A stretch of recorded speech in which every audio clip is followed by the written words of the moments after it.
The air was thick with tension when the parents came home. They walked in as I tidied up the living room, the boys already tucked into bed. I thought the evening had gone smoothly. Kids fed, house in order, and a chance to finally taste the pizza they'd raved about. It didn't even cross my mind that I might have made a misstep until the mom's expression shifted. Her question was casual enough. How'd tonight go? But her tone sharpened when I mentioned the pizza. Wait, you ate the kids' dinner? She asked, voice laced with disbelief. I blinked. I just had 2 slices and a breadstick. The kids ate 2, and there's still some left. She looked at her husband, whose face tightened. We didn't expect to feed you as well, he said. It wasn't loud or angry, but his words carried weight, the kind that made your stomach twist. My cheeks burned. I'd assumed it was normal, almost routine. If I was expected to feed the kids, I could have a serving too. Babysitting had always been like that in my experience. Yet here I was, standing under their scrutiny as if I'd ransacked their pantry. They weren't shouting or anything, but the implication hung heavy. I'd done something wrong. The drive home felt endless. My mind kept circling back. Should I have packed a sandwich? Brought my own dinner? But who does that when they're babysitting? It wasn't like I'd planned to indulge. I hadn't known they'd order pizza until the boys mentioned it. Even then, I'd figured it was just part of the job. Wasn't it common courtesy to include the babysitter when ordering food? The thought of bringing it up later felt mortifying, yet not addressing it left me with a knot in my chest. I thought about my old babysitting gigs. The families had always been so warm, pointing out snacks in the pantry or telling me to grab a soda from the fridge. Help yourself, they'd say, sometimes even tossing in dessert. And yet, here I was, second-guessing everything because of 2 slices of cheese pizza. As I mulled over it more, indignation started to bubble. It wasn't just the food, it was the principle.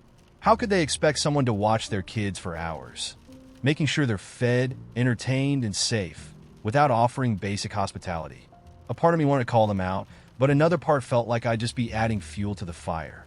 I texted a friend about it later, expecting some light commiseration. Instead, she called me. Wait, what? They seriously made a thing out of that? She asked, disbelief dripping from every word. You're watching their kids, and they're worried about you eating pizza? That's not just cheap. It's petty. Her words gave me perspective. It wasn't just my dignity at stake. It was my worth. Babysitting wasn't just a casual favor. It was work. Watching 2 kids wasn't a cakewalk, especially not when you had to juggle meal times and bedtime routines.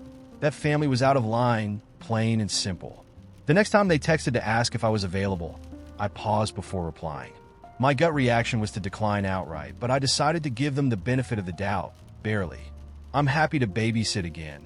I typed, but just to clarify, should I bring my own food next time? The response was curt. Yes, we prefer that. I stared at the screen, jaw tightening. That was the moment I knew I couldn't go back. It wasn't about the food anymore. It was about how little they valued me.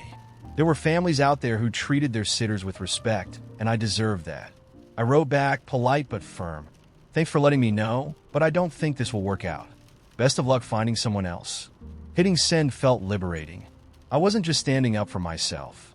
I was setting a boundary, one that I hadn't realized I needed until now. Maybe they thought I was overreacting, but that didn't matter anymore. I wasn't going to shrink myself to fit their expectations. Later, I told another sitter about the whole ordeal. She laughed, shaking her head. Girl, you dodged a bullet. Some people just don't get it. You're better off. And you know what? She was right. I proposed to my girlfriend of 5 years, Angela, last spring. She had been dropping hints about marriage for months, so I thought it was a safe bet she'd say yes. She did, and for the first few weeks, it was bliss, cake tastings, venue tours, and discussions about the perfect guest list. But then came the curveball. She wanted a completely child-free wedding. No problem, I thought, since most of our friends don't have young kids anyway. However, I mentioned one exception. My son, Max, who's 15. Max is not just any kid. He's my world. I had him young, at 19, and raising him has been the most important part of my life. When Angela and I started dating, she went out of her way to build a relationship with him. She'd come to his hockey games, cheer him on, and even plan solo outings with him. Watching the 2 of them bond made me think she understood how central he is to my life. That's why her reaction floored me. When I brought up the exception, Angela's face tightened. She reminded me we had agreed on a child-free wedding. I explained Max wasn't a random guest kid who might throw tantrums. He's a teenager, practically an adult, and I wanted him there. Her initial argument was practical. She didn't want anyone under 16 because guests might feel it was unfair to make an exception for one child. But when I countered that Max wouldn't disrupt anything and that no one would dare complain about the groom's son attending, her tone shifted. "Why do you need your old life at our wedding? Isn't this day about us and our new family?" she asked. The words felt like a punch to the gut. She wasn't just excluding Max from the wedding. She was trying to sever him from the idea of my future. I told her that I wasn't leaving Max behind, wedding or no wedding. Her response was immediate and sharp. "If that's your priority, maybe we're not on the same page." For days, the atmosphere in our house was icy. I tried reasoning with her, reminding her how much she had invested in her relationship with Max. "I'm not asking for much," I said. "You can have every other detail of the wedding your way. The colors, the venue, the flowers, the menu. Just let my son be there." Her response chilled me. "This isn't just about the wedding. It's about what this represents. You can't hold on to the past if you want us to move forward." She didn't say it outright, but the implication was clear. Max symbolized my past. She even compared having him at the wedding to inviting my ex. That's when I realized we were in deeper trouble than I thought. This wasn't about logistics or guest lists. Angela had drawn a line, and Max was on the wrong side of it. As the weeks went on, her arguments grew more pointed. "You're gaslighting me," she accused when I stood firm. She claimed I was controlling the narrative and putting her in a bad light, even though I had offered every compromise I could think of. "We agreed on child-free," she kept repeating, as if Max's presence would unravel the entire event. I turned to my sister for advice. "Don't do it," she warned me flatly. "If Angela's already trying to push Max out, it's only going to get worse after the wedding. Do you really think she's going to make space for him in your life if she can't even let him attend one day?" Deep down, I knew she was right, but I also didn't want to throw away 5 years of a relationship over what Angela dismissed as one minor disagreement. Still, the thought of walking down the aisle knowing Max wasn't there gnawed at me. Angela claimed it would set the tone for our marriage. She was right, but not in the way she thought. One night, I sat Max down and explained the situation as gently as I could. I told him Angela wanted a child-free wedding, and while I was fighting for him to be there, it wasn't looking good. His face hardened. "It's okay, Dad," he said quietly. But I could see it wasn't okay. Not at all. The final straw came when Angela offered what she called a compromise. She suggested we delay the wedding until Max turned 16, so he would meet the child-free criteria. It wasn't a real compromise, it was a loophole, and it showed me how little she valued Max's place in my life. By then, the damage was done. I realized this wasn't just a fight about a wedding. It was a preview of the life we'd have together, where Max would always be the old family she wanted to keep in the background. I called off the engagement a week later.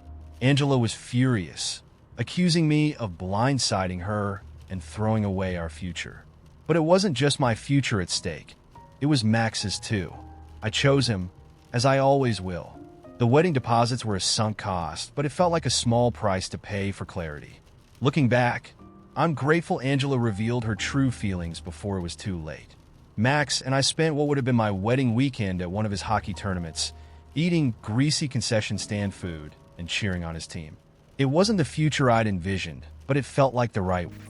I'm not a perfect person, but I like to think I'm the kind of friend who shows up when it counts. That's why, when my best friend Mia's mom got sick, I did everything I could to be there for her.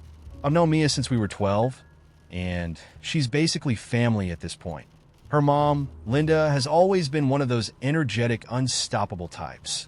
So hearing that she was diagnosed with an aggressive form of cancer was a shock to everyone. Mia was devastated, and I knew she'd need support. It started small. I brought Mia groceries when I knew she hadn't been eating much.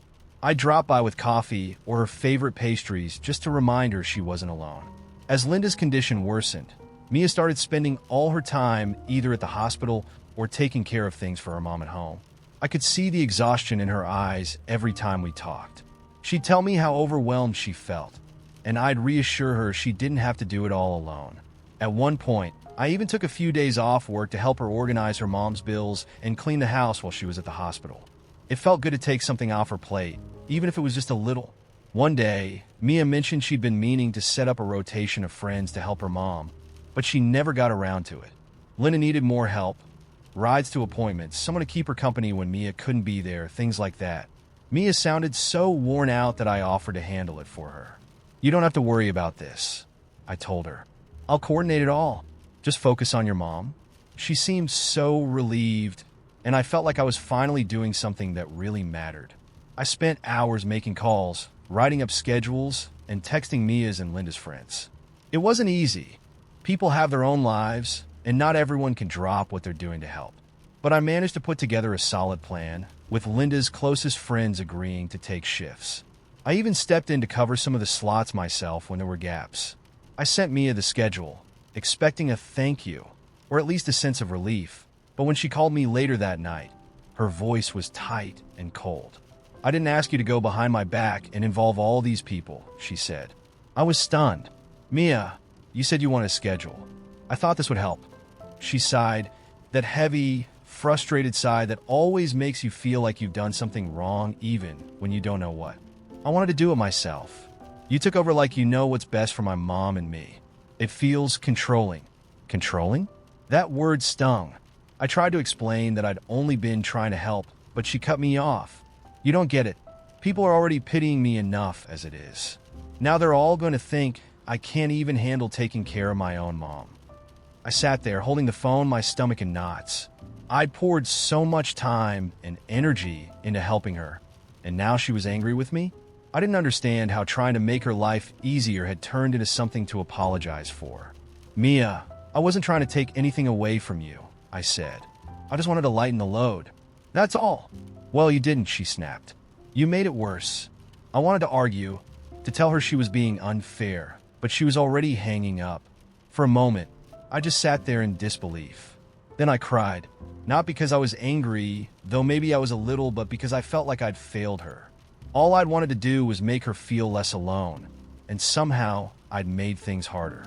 Over the next few days, I tried to give Mia some space, but word got around about the schedule I'd put together. Some of Linda's friends messaged Mia to thank her, which only seemed to make her angrier. She texted me saying she felt humiliated, like I'd made her look incompetent.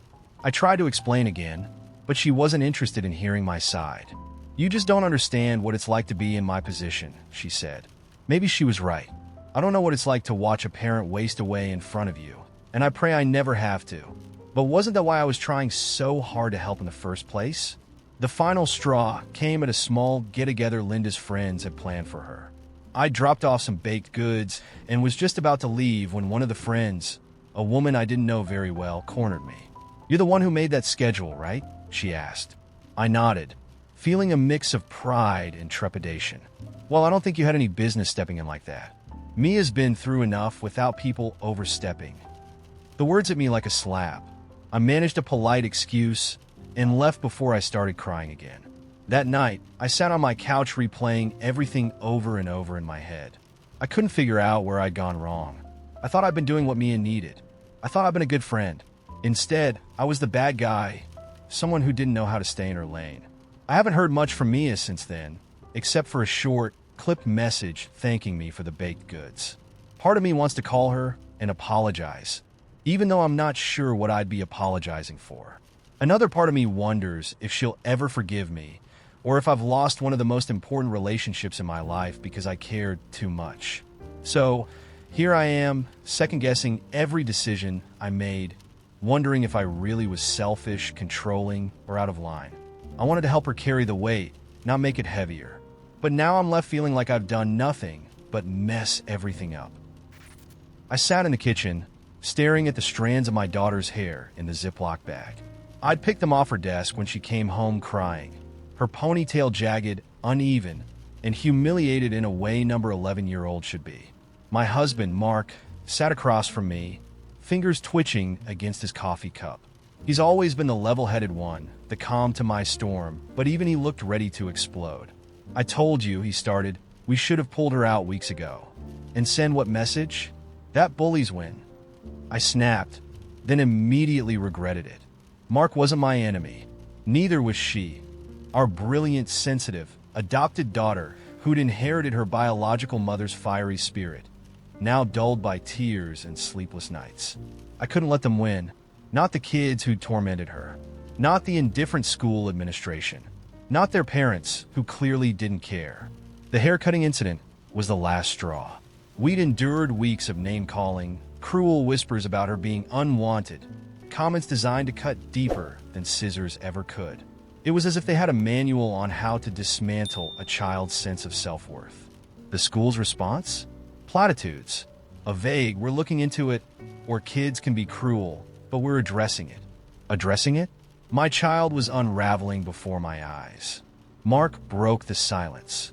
I reached out to an attorney, just to understand our options. I looked at him startled. We discussed legal action in frustration, but hearing the words made it real. What did they say? He hesitated. We could pursue the school for negligence. The family too. Haircutting could even count as assault. Assault. The word hit me like a slap. My stomach churned as I pictured our daughter sitting there, immobilized by fear as those kids, no, those monsters, snipped at her hair, laughing at her tears. Did the teacher notice? Did they even care? I slammed my hand on the table, rattling the bag of hair. We're doing it. Mark nodded, but I could see the conflict in his eyes. Once we start this, there's no turning back. You know how people can get. Lawsuits turn ugly fast. They'll paint us as the bad guys. Good. I shot back. Let them. Maybe they'll think twice before turning a blind eye next time. The first call I made was to the principal. My hands shook as I dialed, my voice a mix of anger and desperation. I want to know why my daughter was assaulted in your classroom and why nothing was done about it. The principal stammered, but his words blurred together in my rage. Something about an ongoing investigation and necessary steps being taken. Necessary steps? They'd shuffled the bully into another classroom, as if rearranging the problem made it disappear. I ended the call abruptly, already dialing the lawyer. Over the next week, everything moved in slow motion, yet blinding speed. Our lawyer drafted a demand letter to the school, outlining their failures to protect our daughter. Simultaneously, we filed a police report. Assault and neglect were the buzzwords now. And suddenly, everyone cared. The school called daily, offering meetings, resolutions, even counseling sessions. The bully's parents reached out too, their tone dripping with forced civility. We're so sorry. Kids make mistakes, you know? Let's not blow this out of proportion. Blow this out of proportion? I echoed incredulously. Your child attacked mine. They cut her hair, for God's sake. They tried to backtrack, but I ended the call before I said something I'd regret. Meanwhile, our daughter retreated further into herself. She stopped eating lunch at school, fearing the cafeteria. She cried every morning before we drove her there. She even asked if we could homeschool her. Mark and I were heartbroken, but her words only fueled my determination. If the school wouldn't protect her, I'd make damn sure they'd pay for their inaction. The backlash was immediate. Other parents whispered about us at pickup, their judgment palpable. A couple of moms even approached me, trying to talk me out of it. Think of the community, one said. These things have a way of resolving themselves. They already had their chance. I snapped back. This community failed my daughter. The meeting with the school board was the breaking point. Mark and I sat across from a panel of administrators, their expressions carefully neutral. Our lawyer outlined every misstep. The ignored complaints, the lack of supervision, the failure to follow anti-bullying policies. For once, I didn't feel like the powerless parent. I felt like a warrior, fighting for my child's right to feel safe. By the end of the meeting, the board promised to review its policies. They even placed the teacher on administrative leave pending an investigation. But I wasn't satisfied. Not yet. Weeks later, the bully's family settled with us out of court. The school issued a public apology and announced sweeping changes to its anti-bullying protocols. It felt like a victory, but at what cost? Our daughter transferred schools mid-year, carrying the weight of her experiences with her. Therapy became a staple in our lives, her healing slow but steady. One night, she came to me with a drawing, two stick figures holding hands. "It's you and me, Mommy," she said softly. "Thanks for fighting for me." I hugged her tightly, my tears soaking into her hair. "Always, sweetheart. Always." And as I held her, I knew I'd do it all again. Judgment and whispers be damned. Protecting her wasn't just my job as a parent. It was my promise, one I'd never break. When my cousin Jay called me out of the blue, it felt like a nostalgia bomb dropped on me. We hadn't really kept in touch since we were teenagers, but hearing his voice immediately took me back to those summers when we'd ride bikes until sunset and stuff our faces with popsicles. He sounded off, though, worn down. He told me he was in a rough patch between jobs, just out of a messy breakup, and on the verge of losing his apartment. He needed a place to crash for just a couple of weeks while he got back on his feet. I hesitated for a beat, but then told him, of course. After all, he was family, and if I couldn't help Jay, what did that say about me? Jay showed up at my doorstep 3 days later with 2 duffel bags, a box of random stuff, and a defeated look on his face. I made sure his room, well, the guest room, was ready. Fresh sheets, fluffy towels, a little welcome note on the pillow like we were at a damn bed and breakfast. I even stocked up on his favorite snacks from when we were kids. That first night, we stayed up late talking. He told me about his ex, how she left him with a lease he couldn't afford and a dog he wasn't allowed to keep. He talked about how hard it was finding work in his field lately. It felt good to reconnect, and I went to bed feeling like I'd done the right thing. At first, it was fine. Great, even. I'd come home from work, and Jay would have dinner ready.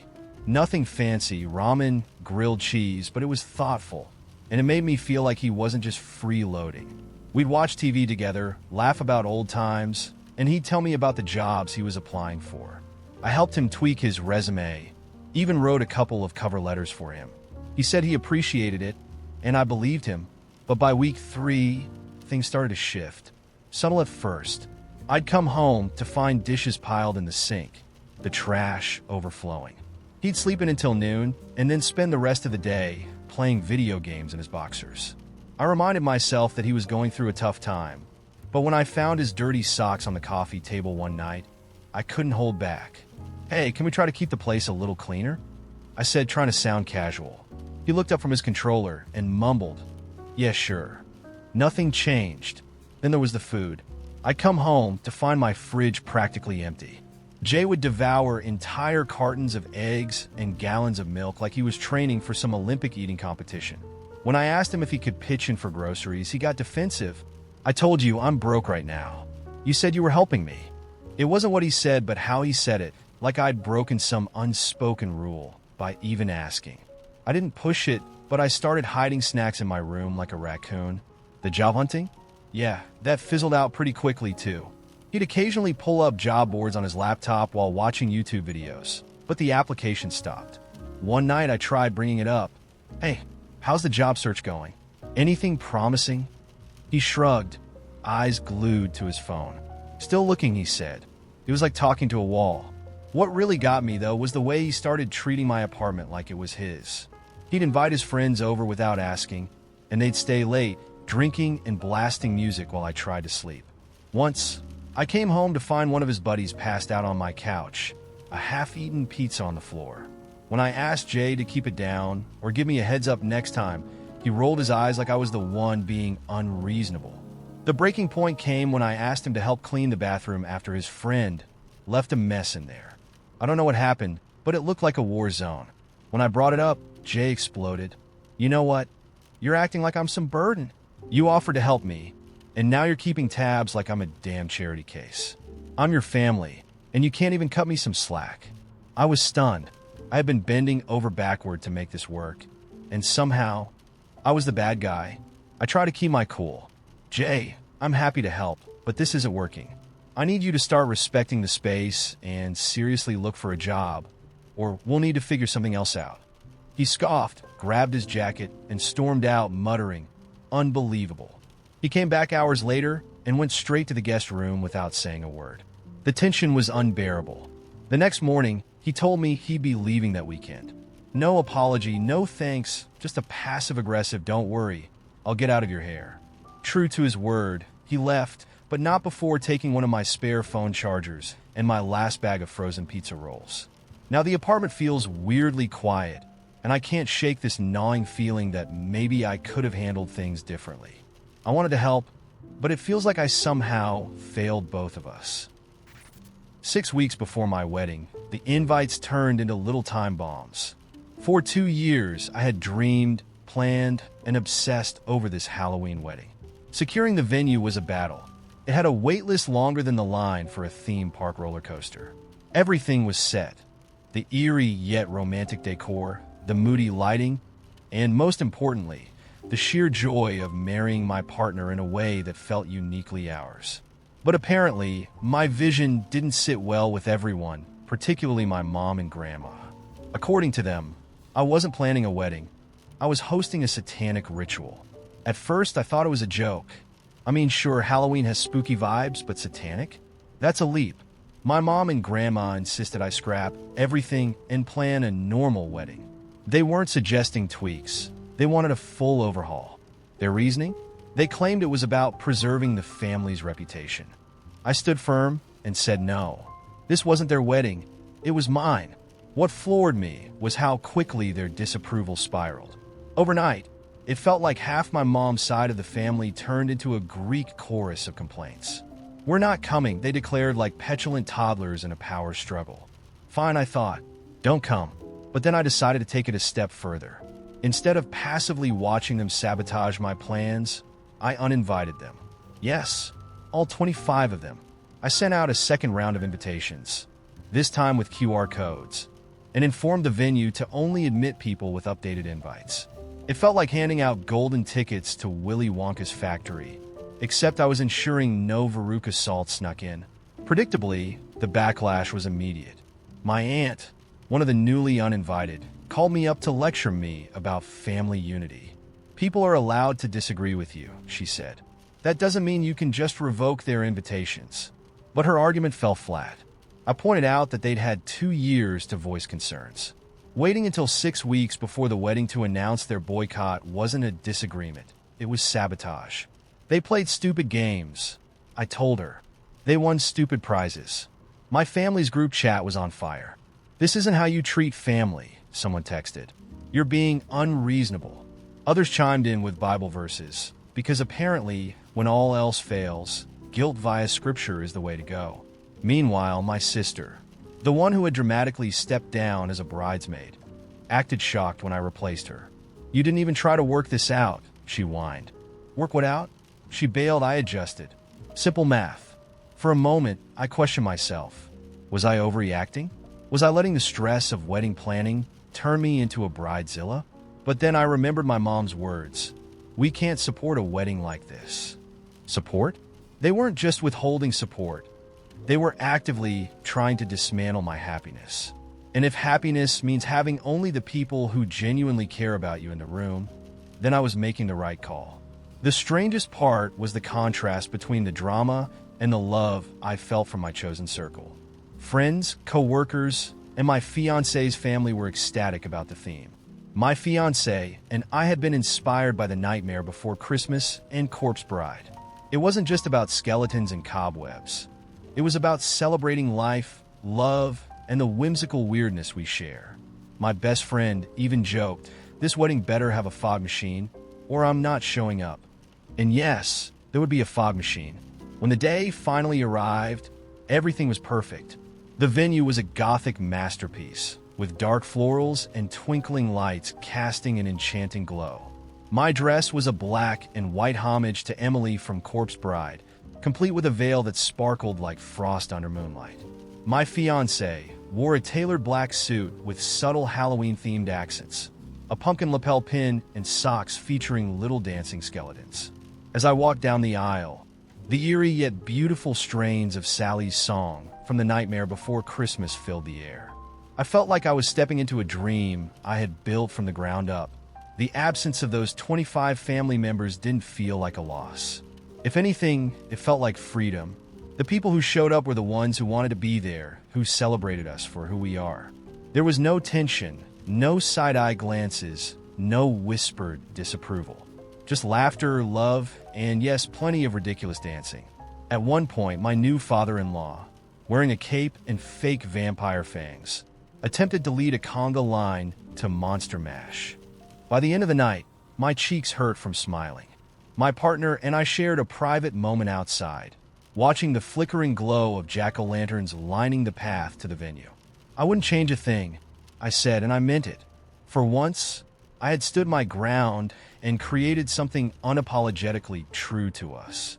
And as much as I had dreaded the fallout, I realized it had given me a gift: clarity. The people who mattered most were the ones who showed up, not just physically, but emotionally. Everyone else could keep their opinions and their regrets far, far away. When Taylor first floated the idea of getting a pet together, I thought, this is it. The perfect step. We've been living together for a year, sharing the same space, but dreaming slightly different dreams for it. Taylor saw our apartment as a sanctuary, a cozy little bubble of peace and order, while I saw it as a launch pad for adventures.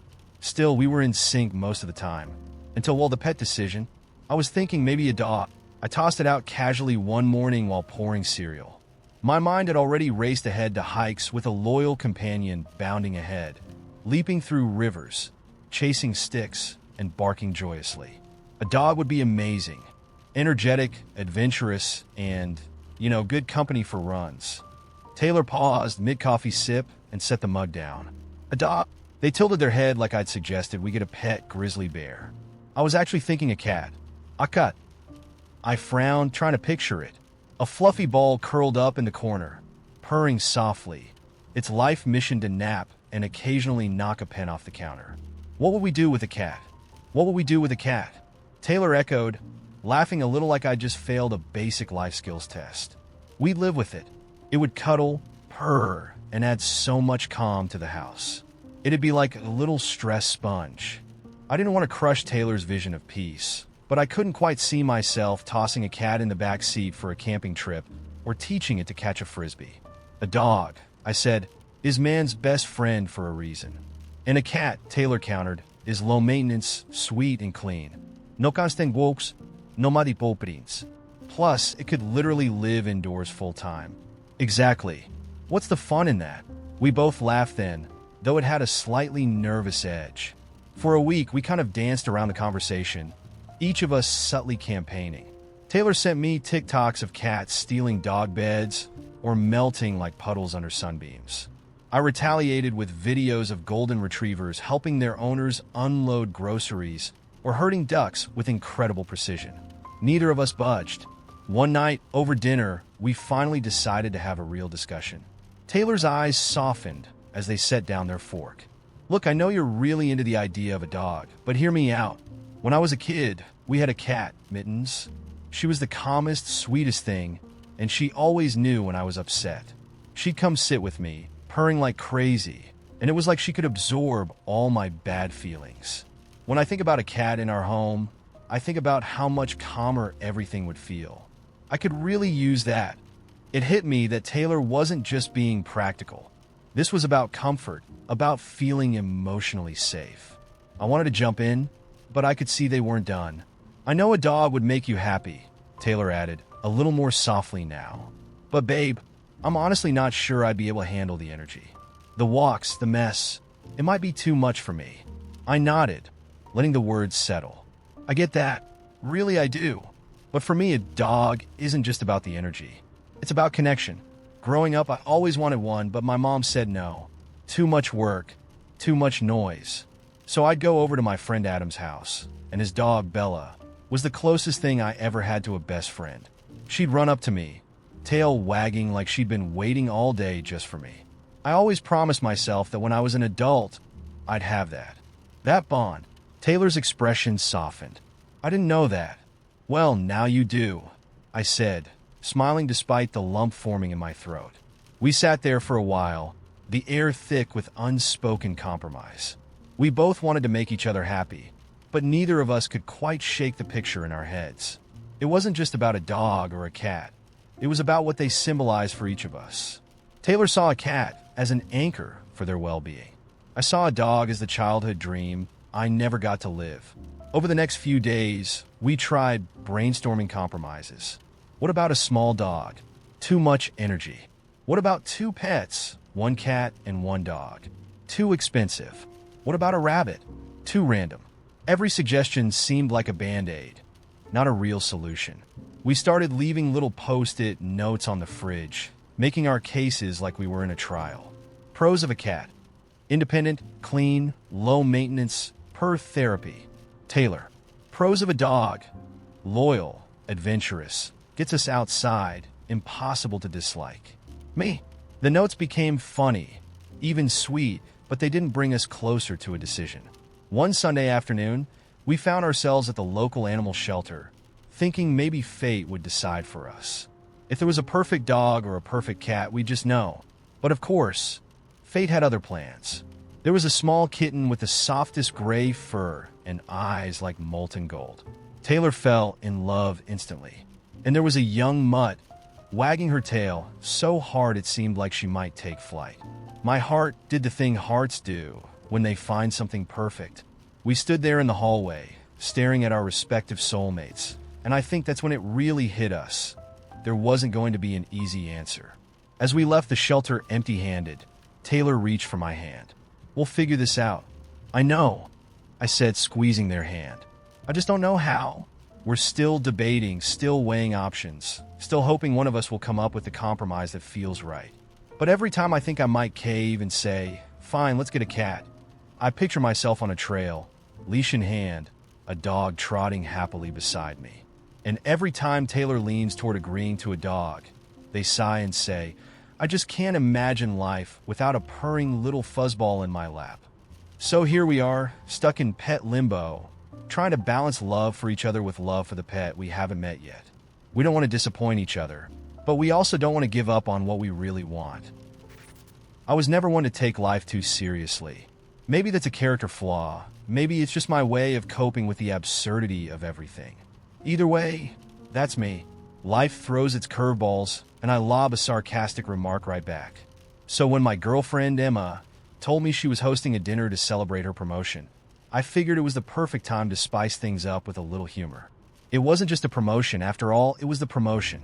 Senior editor at one of the most prestigious publishing houses in the city. She'd been gunning for it for 3 years, putting in late nights, working weekends, and tolerating an endless stream of office drama. To her, this was the moment. To me, it was just another opportunity to lighten the mood. The dinner was at our place. Emma had gone all out. There were candles, flowers, real linen napkins, and a menu she'd rehearsed a dozen times. She even put on that navy dress she loved but usually avoided because she said it made her look like a corporate robot. I teased her about that as she zipped it up, and she gave me a half smile that said, "Not tonight, please." Her parents were there along with her boss, Janice, and a few close friends. Everyone was beaming with pride, congratulating her as if she'd just won an Olympic medal. She deserved it, sure, but the formality of it all made me feel itchy. It was just a job, wasn't it? So as we gathered around the table and Emma started her little thank you speech, looking every bit the poised professional, I couldn't resist breaking the tension. I waited for the right moment, timing it just as she reached the part about how hard she'd worked and how much everyone's support meant to her. And of course, I interjected loudly, raising my wine glass. Let's not forget how she got the job in the first place: blackmail and bribery. I grinned, expecting laughter to ripple through the room. That's my signature move, you see. The unexpected zinger, the curveball joke that cuts through the seriousness and gets everyone chuckling. It's always worked before. Not this time. There was a pause. Not the polite kind where people are processing a punchline, but the kind that makes your stomach sink before you even realize what's happening. Emma froze mid-sentence. Her lips parted as if she might still salvage the moment. Her mother gasped audibly, clutching her pearls in an honest-to-God cliché. Janice raised an eyebrow, so high it nearly disappeared into her hairline. And then, like a slow-motion avalanche, the room came crashing down on me. "Wow," someone muttered under their breath. Emma's dad gave me a withering look I'd only ever seen him use on slow drivers. Emma herself just stared at me, her eyes wide and glossy, like she couldn't decide whether to cry or yell. I think she did neither because she was too stunned to pick. That made me feel a little proud, like my joke had landed so far off the mark, it was a performance art piece. But then the silence stretched so long it became unbearable, so I tried to backpedal. "Oh, come on," I said, laughing nervously. "It's a joke. Emma knows I'm kidding, right, babe?" She didn't answer. Instead, she excused herself to the kitchen, leaving everyone else to glare at me in her absence. I could feel the heat of their judgment, but it didn't seem fair. I mean, it wasn't like I'd actually accused her of corruption.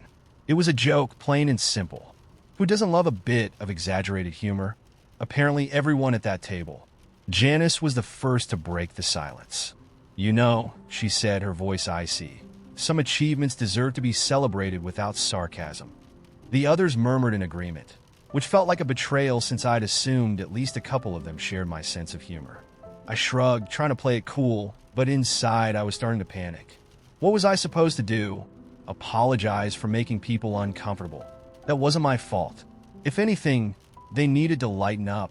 Emma came back a few minutes later, her face carefully composed. She didn't look at me as she poured herself another glass of wine and resumed her speech, her voice steadier now, but colder than I'd ever heard it. She thanked everyone for being there, for supporting her, for believing in her. She didn't thank me. When the night finally ended and the last guest had gone, I expected her to explode. Instead, she just stared at me with that same glassy-eyed look, like she didn't even recognize me. "Do you have any idea what you did?" she asked quietly. I started to defend myself, but she cut me off. "You humiliated me. In front of my boss, my parents, everyone. Do you even care?" "Of course I care," I said. "But it wasn't that serious, Emma. You're overreacting. It was a harmless joke." "Harmless," she repeated, like she was testing the word out for poison. Then she shook her head and went to bed without another word. I slept on the couch, not because she asked me to, but because I figured it was better to give her space. Even then, I didn't think I'd done anything wrong.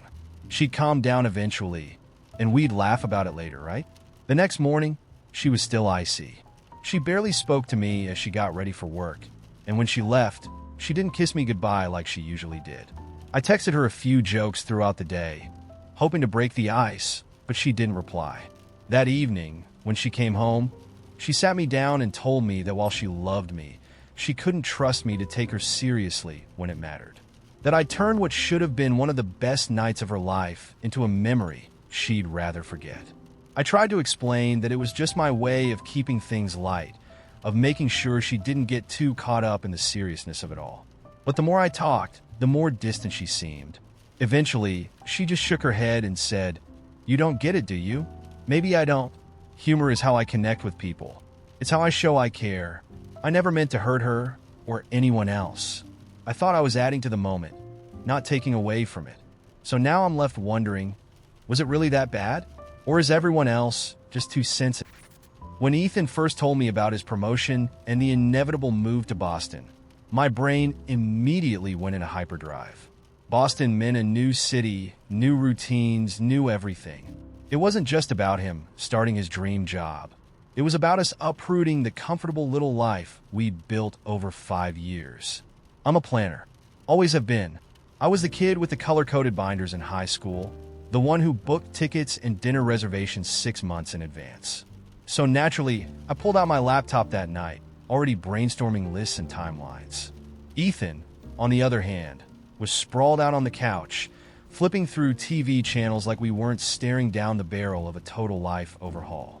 "Okay," I started, leaning over the coffee table. "I've mapped out the first few steps.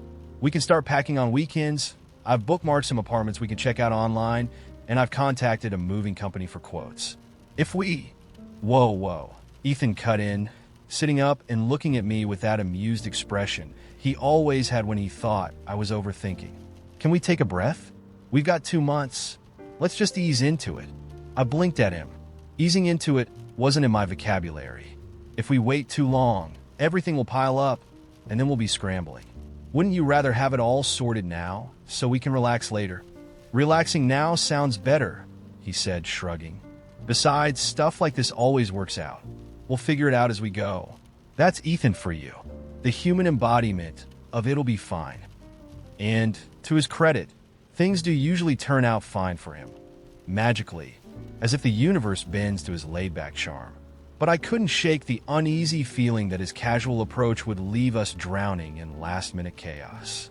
The tension started small, at first. One Saturday morning, I suggested we start going through our closet to donate things we wouldn't take with us. Ethan, sipping his coffee and scrolling on his phone, smiled and said, "Nah, let's do that closer to the move. No point living out of boxes for weeks." I gritted my teeth, reminding myself that not everyone needed to plan months in advance. But then, when I showed him my apartment spreadsheet, carefully organized by neighborhood, amenities, and proximity to his new office, he barely glanced at it before saying, "Why not wait until we visit? Pictures never do a place justice." "But what if we don't find anything?" I asked, trying not to sound panicked. "What if all the good apartments are gone by then?" "Then we'll figure it out," he said, leaning over to kiss my forehead like that was supposed to settle my anxiety. We tried to compromise. I promised to stop badgering him with checklists every night, and he agreed to sit down with me for 30 minutes a week to go over logistics. For a while, it felt like we were meeting in the middle. We picked a weekend to visit Boston, and I let myself ease off the gas, though not without secretly updating my spreadsheets and researching movers on my lunch breaks. But then we got to Boston, and everything fell apart. I'd scheduled back-to-back apartment viewings, neatly timed with no room for error. Ethan, of course, rolled out of bed late, threw on whatever clothes were lying around, and insisted we grab coffee before heading out. By the time we got to the first place, we were 10 minutes behind schedule.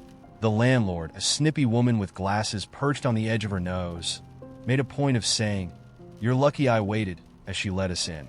I shot Ethan a look, and he responded with an apologetic grin. The apartment was nice, but Ethan was already distracted, pointing out tiny things like the lack of overhead lighting or the slightly creaky floors. I felt like I was dragging him through every decision.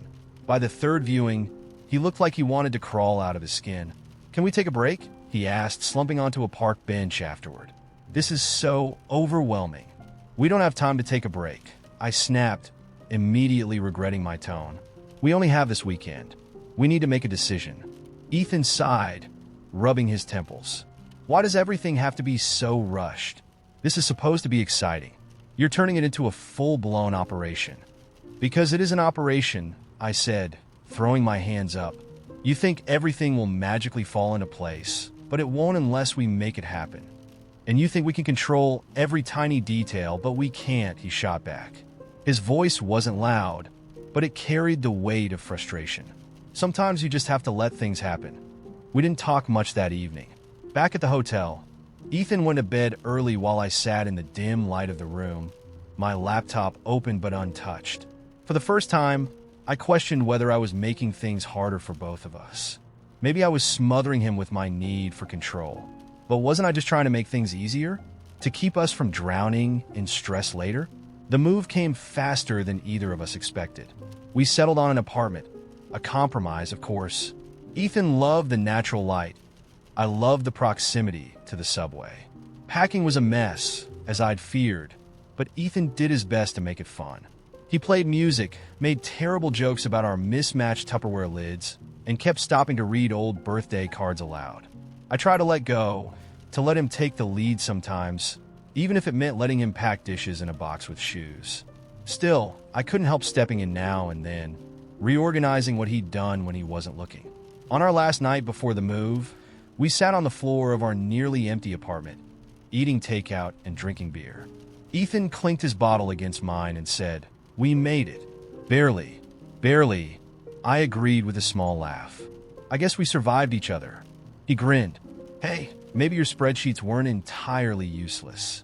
And maybe your let's wing it approach didn't totally ruin everything," I admitted. We smiled at each other, a silent truce settling between us. I still don't know if I was wrong to push so hard or if he was wrong to resist. Maybe we were both just doing what we thought was best in our own ways. But as I sit here now, surrounded by half-unpacked boxes in a city that still doesn't quite feel like home, I wonder, AITA? When my partner, Jordan, suggested we take a cooking class together, I was thrilled. We both loved food, and the idea of creating something beautiful together seemed romantic, like something straight out of a movie montage. We signed up for a Thai cuisine workshop at a cozy little cooking school downtown, where the instructor promised we'd learn how to make an authentic green curry from scratch. I pictured us laughing over spilled spices, playfully stealing tastes of coconut milk, and walking out with a newfound skill we could use to impress dinner guests. The class started well enough. The instructor, a cheerful woman named Noi, explained the importance of balance in Thai cooking: sweet, salty, sour, and spicy, all working in harmony. She handed us a recipe card and walked us through the steps, making a fragrant curry paste, cooking it just right to bring out the oils, and layering flavors with fish sauce, palm sugar, and lime juice. I clutched the card like it was a sacred text, listening intently, jotting notes in the margins with my pencil. Jordan, on the other hand, was already eyeing the ingredients like a mad scientist planning an experiment.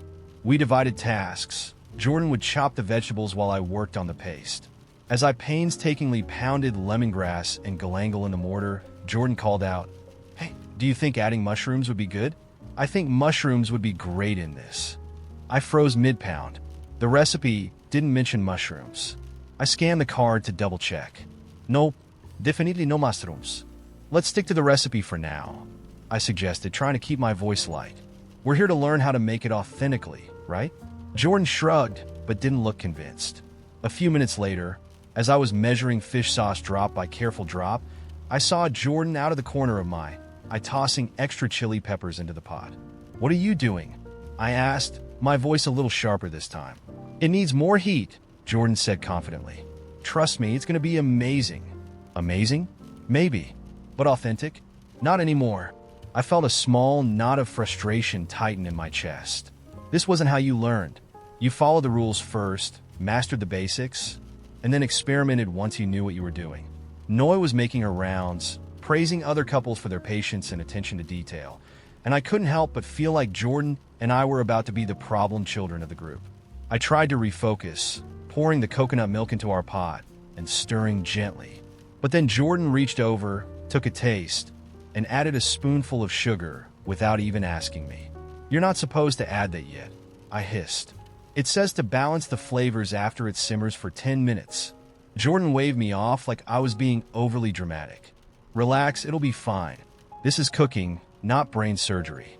I was not relaxed. I felt like I was playing Jenga, carefully building something fragile, while Jordan was yanking out blocks at random.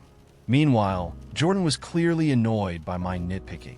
"Do you even know what you're tasting for?" they asked at one point, after I'd cautiously sampled the broth for the third time.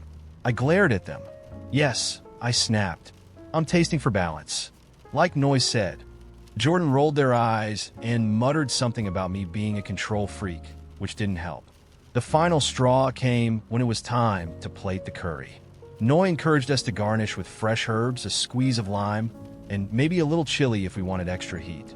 I wanted to follow her advice exactly, but Jordan decided to channel their inner Picasso and added a swirl of sriracha on top. "There," they said, stepping back with a proud grin. "Artistic flair." I stared at the bowl, my carefully constructed dish, now bearing a bright red squiggle like some kind of culinary graffiti. "This isn't about artistic flair," I snapped. "It's about learning the technique." Jordan's grin faded, and their voice sharpened in response. "Oh, come on. You're acting like we're taking a final exam. It's supposed to be fun. Not everything has to be so rigid. And not everything has to be a free-for-all." I shot back, my frustration bubbling over. We both clammed up after that, the tension between us thick enough to slice with the chef's knife. Noi came by, tasted our curry, and said it was very creative. I couldn't tell if she meant it as a compliment or a polite way to say we'd gone rogue. The other couple shared their dishes, laughing and chatting about how they'd learned so much. Jordan and I barely looked at each other as we ate ours. It wasn't bad, honestly, it was pretty good, but I couldn't enjoy it. All I could think about was how differently this had gone from what I'd imagined. On the way home, Jordan broke the silence. "Look, I'm sorry if I ruined it for you," they said. "I just thought we could have a little fun with it, you know? Make it our own." I sighed, guilt creeping in. "I know. I wanted us to learn the right way first. I thought we were on the same page." Jordan gave me a half smile. "Maybe next time we should take separate classes?" We laughed, but it was a little forced. Now, I'm sitting here wondering if I was too uptight or if Jordan was too careless. We both wanted the same thing, to have a good time together, but our methods clashed so badly, it felt like we were working against each other instead of as a team. AITA? When Dad's diagnosis came in early onset Alzheimer's, I felt like someone had knocked the floor out from under me. Dad had always been the solid one, the guy who built the deck out back with his own hands, who remembered everyone's birthdays, who could fix anything. I think that's why the weight of it hit me so hard. He was slipping away, and no amount of determination could fix this. My sister, Emily, took the news differently. She's always been the emotional one, quick to cry, quick to hug. Her tears fell openly as the doctor explained what to expect, while I sat there stone-faced, nodding and already planning next steps in my head. The argument started almost immediately after we left the hospital. I suggested hiring a professional caregiver, a trained expert who could help Dad through the stages of his illness while keeping his dignity intact. Emily looked at me like I'd proposed abandoning him. "We don't need strangers looking after Dad," she said firmly, her voice wavering. "He needs us. Family. That's what matters. We're not nurses. We don't know how to do this." I shot back, trying to keep my tone even. "It's not about love or family. It's about making sure he gets the care he needs." But Emily didn't see it that way. To her, handing off Dad's care to someone else was like giving up on him. The weeks that followed were a whirlwind of decisions. Dad was still in the early stages, so he could manage small tasks on his own. But there were moments when he'd forget something simple, like how to start the car or the name of the neighbor he'd known for 15 years. It scared both of us, though Emily hid it better. She insisted on moving him into her house, arguing that she could quit her job to care for him full-time. "He's my father, too," she told me one night, her voice tired but resolute. "I won't let him feel like he's a burden." And I believed her. Emily has always had this big, open heart. She means every word she says, and when she loves fiercely. But I couldn't ignore the cracks I was already starting to see. She was running herself ragged, cooking his meals, helping him get dressed on mornings when he was too confused to do it himself, making endless doctor's appointments. She didn't even complain when he called her by Mom's name, which he'd started doing more and more. Instead, she'd just gently correct him, her smile faltering only for a second. I tried to step in where I could, driving him to appointments when Emily had too much on her plate, or sitting with him on weekends to give her a break. But every time I mentioned hiring help, Emily shut me down. "He doesn't want that," she said once, almost angrily. "He needs to feel safe, not like he's some project someone's getting paid to manage."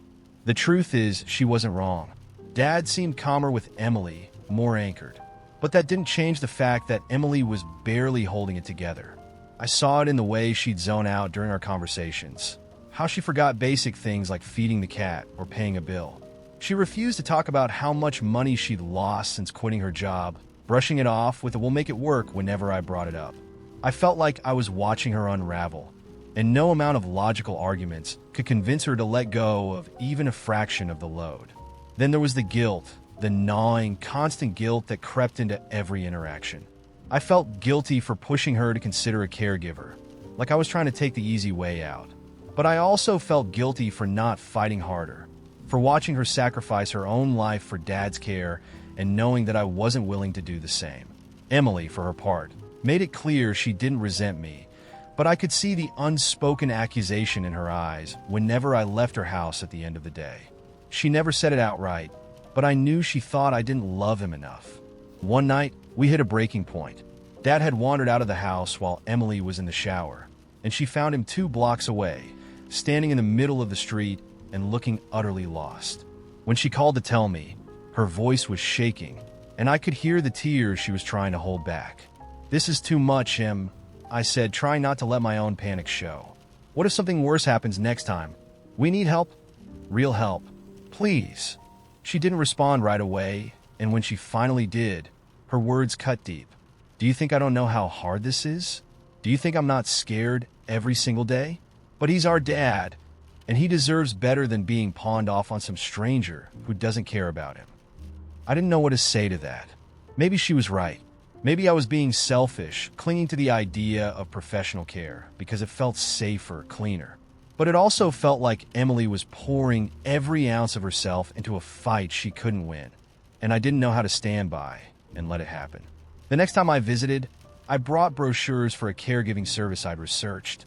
Emily barely looked at them before shoving them into a drawer. "I'll think about it," she said shortly, though we both knew she wouldn't. Dad was sitting in his recliner, staring blankly at the TV. He looked so small, so unlike the man I remembered, and I felt an ache I couldn't put into words. When Emily walked into the kitchen, I followed her, desperate to bridge the growing gap between us. "I'm not trying to hurt you," I said softly. "I just want to make sure we're doing what's best for him. For you too." Her shoulders sagged, and for the first time, I saw how exhausted she really was.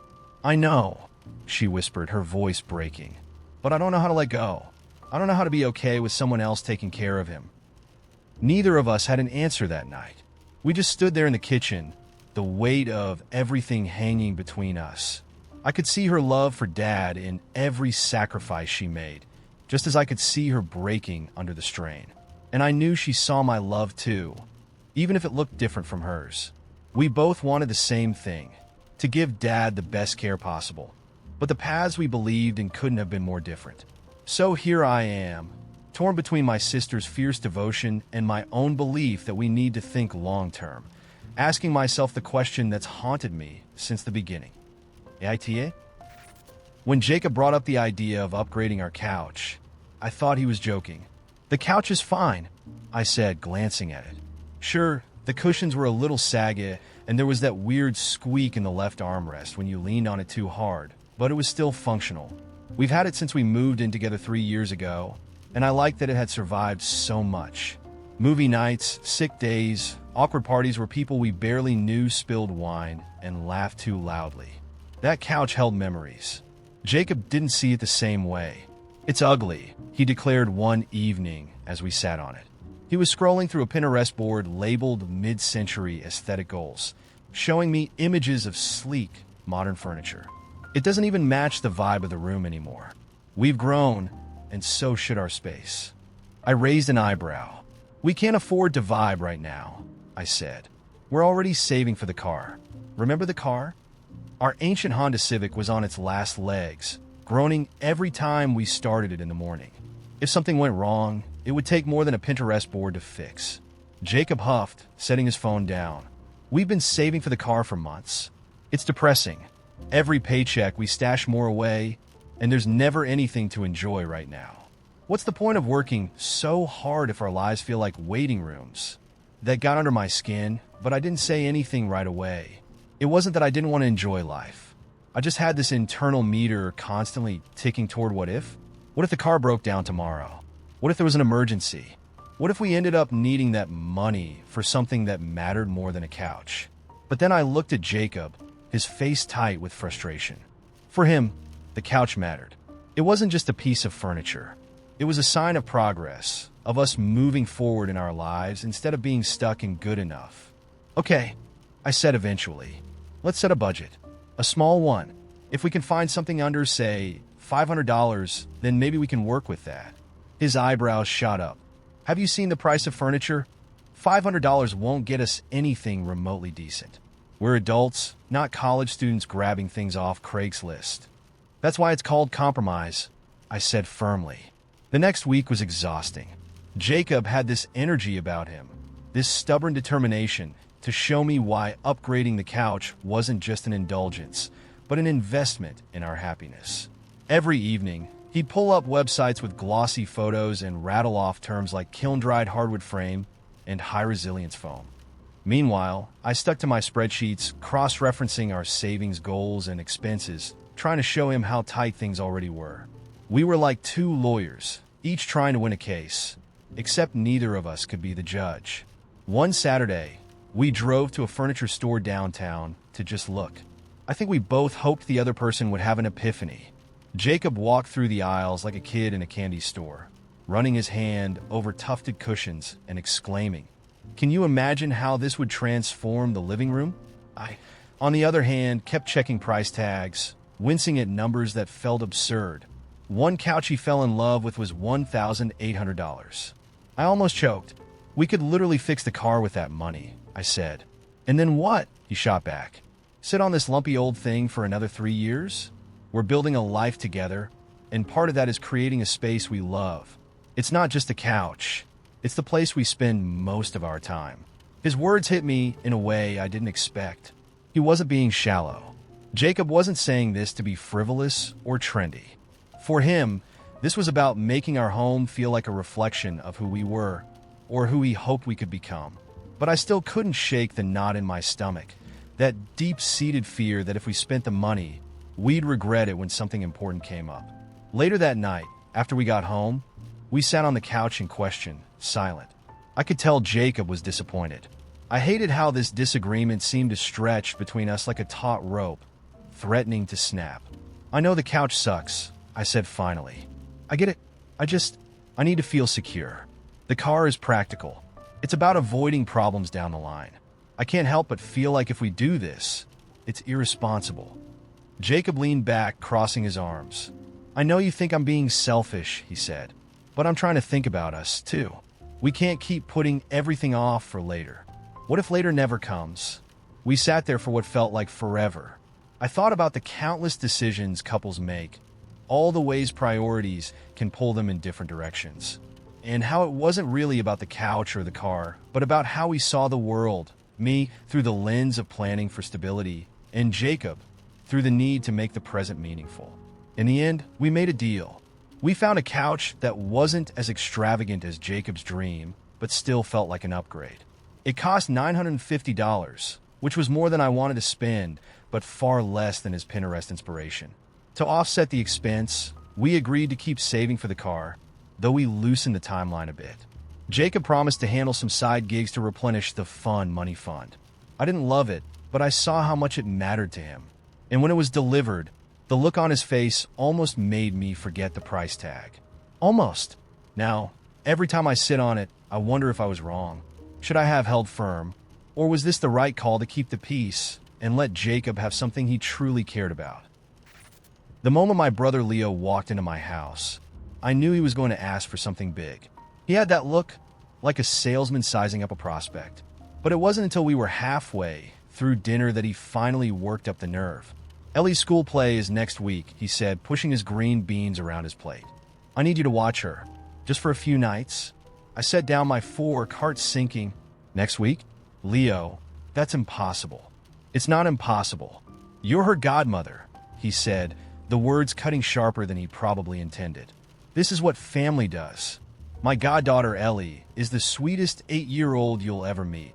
But next week was already a fragile Jenga tower of obligations. My son Max had an appointment with his new speech therapist. My daughter Cara was competing in her first gymnastics meet. And work. Well, work was a never-ending fire drill. My job in advertising wasn't just demanding. It was consuming. Deadlines didn't care about life. And this particular deadline was the kind that could make or break a career. Leo, I'm slammed right now, I said, trying to keep my tone neutral. Why can't Mom or Dad watch her? They're on that cruise, he said, exasperated. I told you that last week. I had vague memories of my parents excitedly detailing their trip to Alaska, but I hadn't been paying much attention at the time. I was too busy reviewing campaign briefs while nodding absent-mindedly. Okay, but what about Sarah? I asked, referring to Leo's ex-wife. She's her mom. He sighed like I'd just suggested leaving Ellie with a pack of wolves. She's out of town for work. I'm out of options. There it was, the guilt card. And it wasn't that I didn't want to help. I adored Ellie. But my gut told me that agreeing would unravel everything I'd been desperately holding together. Leo, I can't, I said softly, the words tasting bitter as they left my mouth. I'll do anything else. Pick her up from school, help with homework, whatever. But I can't have her stay here next week. Leo's face darkened. Unbelievable, he muttered, pushing his plate away. Leo, I'm not saying no to Ellie, I said quickly, my voice tightening. I'm saying no to next week. You know how much is on my plate. You always have a lot on your plate, he shot back. But somehow, you've got time for work dinners and wine nights with your friends. That's not fair, I said, heat rising in my chest. I make time for the people I care about, but I also have responsibilities, big ones. Max and Cara come first, and they need me at 100% next week. And Ellie doesn't need you? His voice cracked, a rare crack in the armor of my stoic older brother. She has you, Leo, and you're an incredible dad. But you can't dump this on me and expect me to fix everything. His jaw clenched. You've changed, you know that? Mom always said you were the glue in this family. Guess the glue's dried up, huh? I opened my mouth to respond, but he was already standing, grabbing his coat. Don't worry about it, he said flatly. I'll figure it out. I always do. He left before I could say anything else. I sat there for a long time after, staring at the half-empty plates, the warm light of the chandelier above us suddenly too harsh. The next morning I tried calling him. No answer. Hice na text. Im suri. Well, let me help in a way that works for both of us. We'll figure this out. Hours passed. Nothing. That evening, my husband Mark found me sitting on the couch, scrolling mindlessly through my phone. You okay? He asked, sitting down beside me. I said no to Leo. I said, my voice barely above a whisper. And now he hates me. Mark frowned. He doesn't hate you. He's just upset. You had every right to say no. Doesn't feel that way, I muttered. He leaned back, his arm draping over my shoulders. You've been holding everything together for years, Emily. Work, the kids, the house, helping everyone else. You can't keep stretching yourself so thin. I nodded, but my stomach churned with doubt. I'd said no, but what if I'd been wrong? What if I'd just been selfish? Leo was right about one thing. I used to be the glue in our family.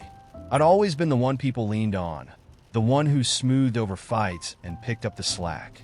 But somewhere along the line, that role had started to suffocate me. The next day, I called Leo again. This time he picked up. What? He asked, his voice clipped. Leo, I know you're mad, and I don't blame you.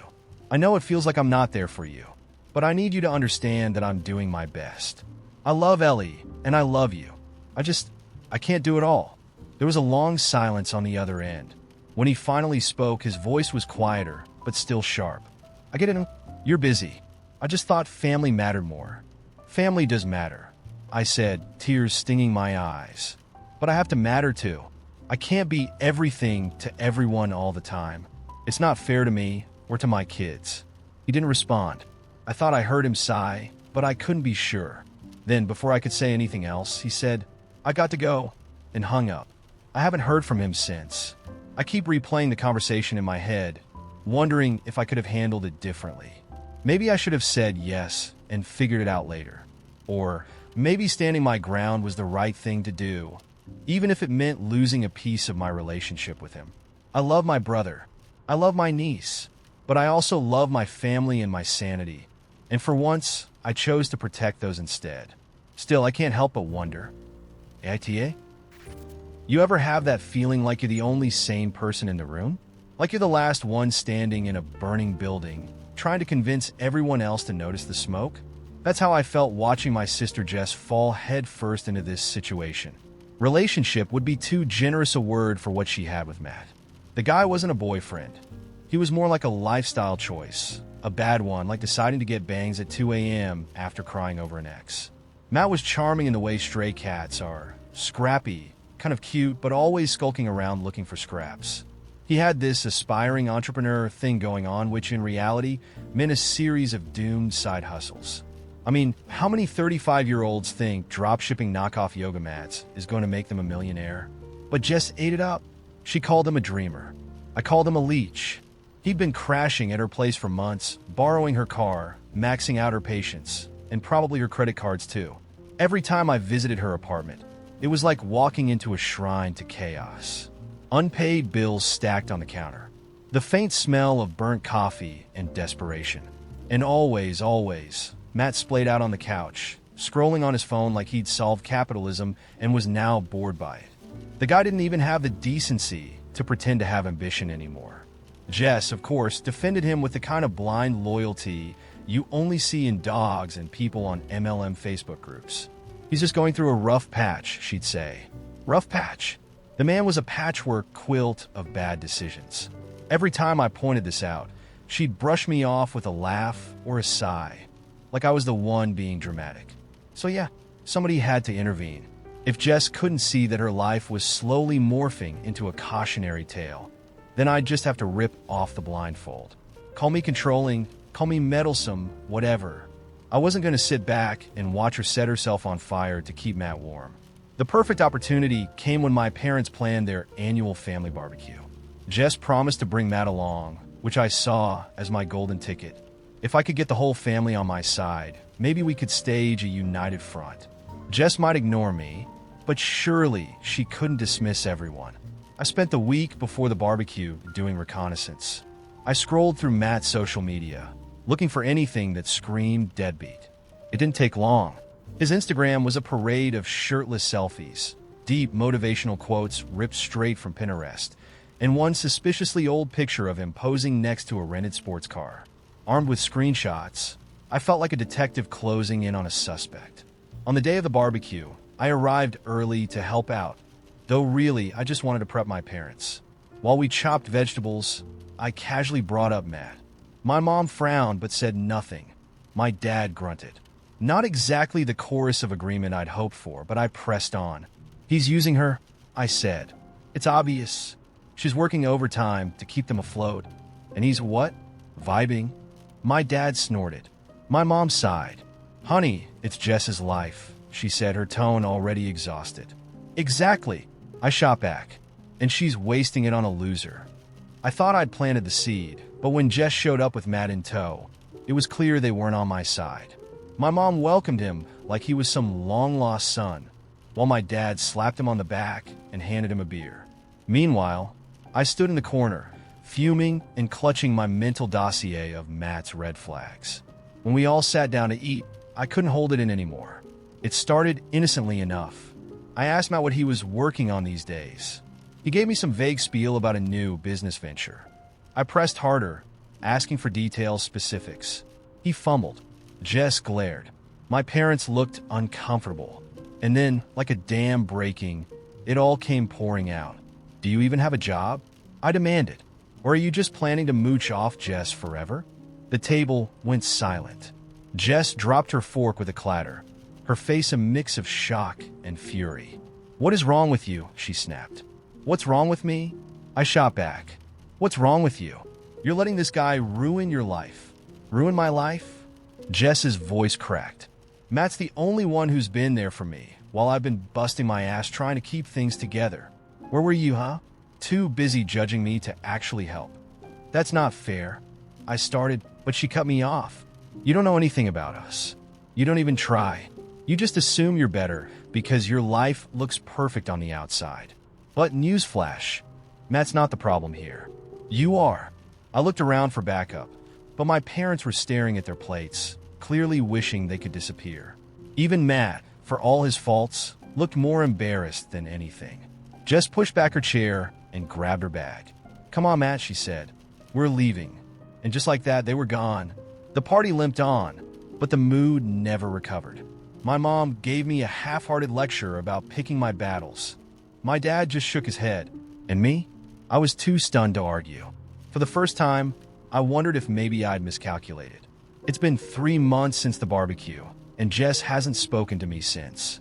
Last I heard, Matt got a job at some startup, and they're still together. Maybe he really has turned a corner, or maybe Jess just wants to prove me wrong. Either way, I can't shake the feeling that I might have made things worse. I thought I was saving her, but maybe I was just pushing her away. I walked into the house that evening with a thin layer of frost biting at my cheeks, the kind that didn't come from winter air, but from tension seeping through walls. The second I crossed the threshold, I felt it, the quiet, heavy and deliberate, had that familiar weight of unspoken conflict. The TV hummed faintly in the living room, my in-laws perched like sentinels on the couch, their gaze shifting toward me as if I were an intruder instead of the one who signed the mortgage papers. Hello, I managed, setting down my bag. My husband's voice didn't greet me. He was in the kitchen, fussing with something, though the absence of smells told me he wasn't cooking. That was odd. It was his night to handle dinner.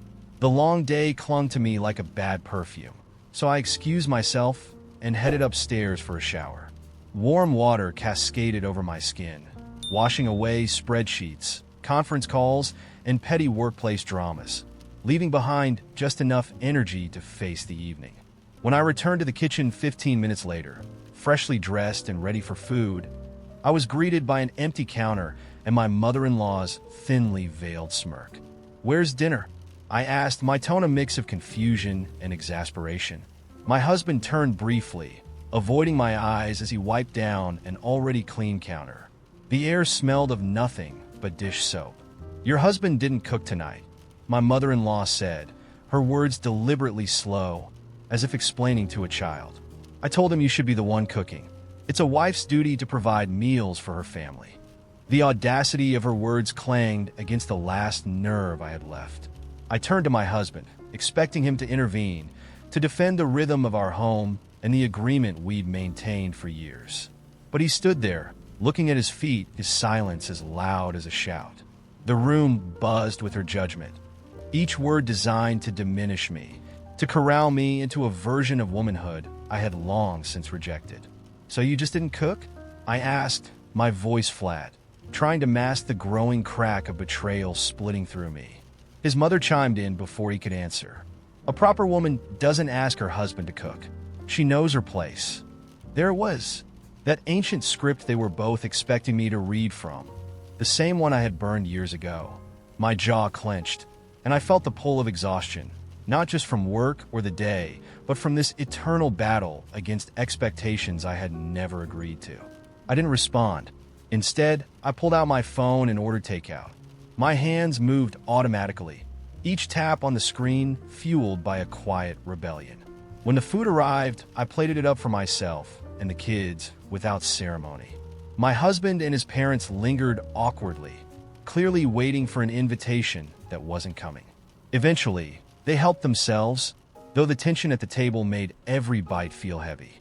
My mother-in-law, undeterred by my silent defiance, launched into a tirade about what was wrong with women today, her voice dripping with nostalgia for a world that only existed in her imagination.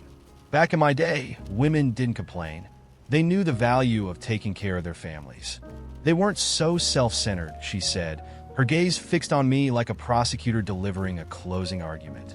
I put my fork down, carefully, deliberately. "Do you have anything to say?" I asked my husband, ignoring her completely. The question wasn't for her. It was for the man I had built a life with, the one I had trusted to share this journey, to have my back. He hesitated, glancing at her as if asking for permission before speaking. "I mean, maybe she has a point," he muttered. "Tradition exists for a reason. Maybe you should try. I don't know, taking better care of the house and the kids. It wouldn't hurt to act more like a proper woman." The words slammed into me like a fist. My throat tightened, my vision narrowing until all I could see was him, this stranger wearing my husband's face. The room was silent, waiting for my response, but I needed no time to think. "Tradition," I said, my voice sharp enough to cut glass, "won't allow a man earning $35K to support a family of 5. You're too broke to be this sexist." The table went still. His mother's gasp was audible, a sharp intake of breath that filled the room with outrage. My husband's face crumpled like paper, the weight of my words hitting him square in the chest. His lips parted as if to speak, but nothing came out. After a long, excruciating moment, he pushed his chair back and left the table, retreating upstairs without a word. The silence that followed was deafening, the kind of silence that wraps itself around you like a cold wind. I finished my meal, ignoring the tension radiating from my in-laws. When I finally addressed them, my tone was calm, almost polite. "This is my home," I said. "I won't be disrespected in it again. Not by you, and not by him. If that's a problem, you know where the door is." I didn't wait for a reply. I left the table and went to tuck my kids in, their small, sleepy voices grounding me in the middle of the chaos. Later, as I lay in bed, waiting for him to return, I replayed the night over and over. I had always known his parents clung to outdated ideals, but I hadn't expected him to betray the life we'd built for the sake of their approval. When he finally came back to bed, his eyes were red, his expression broken. He sat on the edge of the mattress, staring at his hands, his silence pleading for forgiveness. But forgiveness wasn't a given. It would take more than silence, more than time. It would take action, and for the first time in years, I wasn't sure he had it in him.